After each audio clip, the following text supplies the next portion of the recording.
നമസ്കാരം. മലയാളി വാർത്ത ഇൻസൈഡിലേക്ക് സ്വാഗതം. ഹരേതി ജൂതർ എക്കാലത്തും ഇസ്രയേൽ സർക്കാരിന് തലവേദന സൃഷ്ടിച്ചിട്ടുണ്ട്. ഇസ്രയേൽ ജനസംഖ്യയുടെ 13% വരും ഹരേതി ജൂതന്മാർ. ഇവരുടെ ജീവിതം മതഗ്രന്ഥമായ തോറ പഠിക്കാനായി സമർപ്പിച്ചിരിക്കുകയാണ്. നിർബന്ധിത സൈനിക സേവനം നടപ്പാക്കുന്നതിനെതിരെ ഇസ്രയേലിലെ തീവ്ര ഓർത്തഡോക്സ് ജൂതന്മാരുടെ പ്രതിഷേധം. ഈ തീവ്ര യാഥാസ്ഥിതിക യഹൂദന്മാർ അവർ സ്വദേശമെന്ന് വിളിക്കുന്ന രാജ്യത്തെ സംരക്ഷിക്കുന്നതിനേക്കാൾ മതപഠനത്തിനാണ് മുൻഗണന നൽകുന്നത്. ഇപ്പോൾ ഇസ്രയേൽ അറബികൾ ഭരിക്കണമെന്ന് മുതിർന്ന ഹരൂതി ജൂത റബി ഡോ ലൻഡാവോ പറഞ്ഞിരിക്കുകയാണ്. സയനിസവും ഇസ്രായേൽ എന്ന രാജ്യവും ജൂതമത വിശ്വാസത്തിന് എതിരാണ് എന്നാണ് ഹരൂതി ജൂതരുടെ വിശ്വാസം. ഇതിനാൽ തന്നെ വോട്ട് ചെയ്യുകയോ സർക്കാർ ജോലികൾ സ്വീകരിക്കുകയോ സർക്കാർ സഹായം സ്വീകരിക്കുകയോ ഇവർ ചെയ്യുന്നില്ല. ഇസ്രയേൽ രാജ്യം ഇല്ലാതാക്കി ഭൂമി മുഴുവൻ പലസ്തീനികൾക്ക് നൽകണമെന്നാണ് ഇവർ ആവശ്യപ്പെടുന്നത്.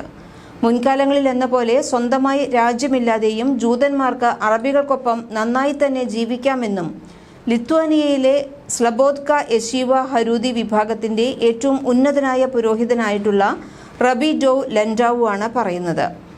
90 വർഷം മുമ്പ് ഫൈസൽ രാജാവുമായി സഹകരിക്കുകയായിരുന്നുവെങ്കിൽ സംഘർഷം ഉണ്ടാവുമായിരുന്നില്ല എന്ന് പറയുന്നു. അറബികളോട് നന്നായി പെരുമാറുകയായിരുന്നുവെങ്കിൽ സ്ഥിതി വ്യത്യസ്തമാവുമായിരുന്നു. അറബികളെ വെറുക്കാൻ നമ്മളെ പ്രേരിപ്പിക്കുകയാണ് സയനിസ്റ്റുകൾ ചെയ്തത്. റബി ഡോ ലൻഡാവു വിശദീകരിക്കുന്നത് ഇങ്ങനെയാണ്. മതഗ്രന്ഥമായ തൗറാത്ത് അഥവാ തോറ വളച്ചൊടിച്ചാണ് സയനിസ്റ്റുകൾ പ്രവർത്തിക്കുന്നതെന്നും അദ്ദേഹം പറയുന്നു. അതുകൊണ്ടാണ് ജൂതന്മാർ കൊല്ലപ്പെടുന്നത്. സയനിസ്റ്റുകൾക്ക് ജൂതന്മാർക്ക് ആത്മീയ ദുരന്തങ്ങൾക്കൊപ്പം ഭൗതിക ദുരന്തങ്ങളും കൊണ്ടുവന്നു. സയനിസത്തിന് ജൂതമതവുമായി ഒരു ബന്ധവുമില്ല. തൗറാത്ത് പഠിക്കുന്നവരെ സൈന്യത്തിൽ ചേർക്കുന്ന ഭരണകൂടത്തിന് നിലനിൽക്കാൻ അവകാശമില്ല. ഇസ്രയേലി സൈന്യം നമുക്കെതിരെ യുദ്ധത്തിലാണ്. അവർ തോറ വിദ്യാർത്ഥികളുടെ അവകാശങ്ങൾ കവർന്നെടുക്കാൻ ആഗ്രഹിക്കുന്നു. ഇത് നമ്മളെ സംബന്ധിച്ചിടത്തോളം ആത്മഹത്യാപരമാണ് എന്നെല്ലാമാണ് ഉയർന്ന നേതാവ് പറയുന്നത്.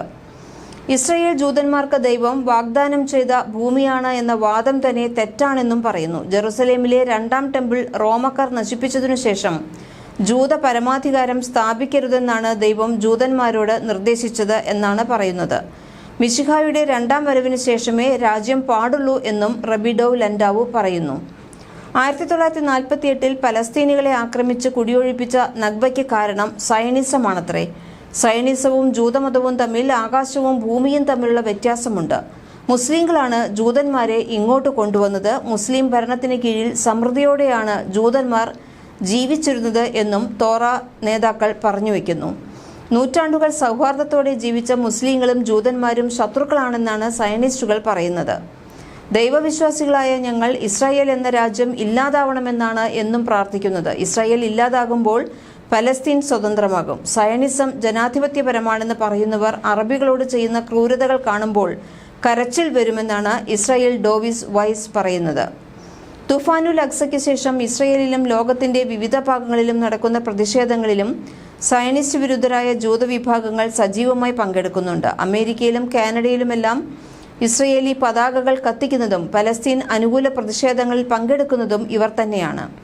ജോർദാൻ നദി മുതൽ മെഡിറ്ററേനിയൻ സമുദ്രം വരെ പലസ്തീൻ സ്വതന്ത്രമാകണമെന്നാണ് ഇവരുടെ നിലപാട്.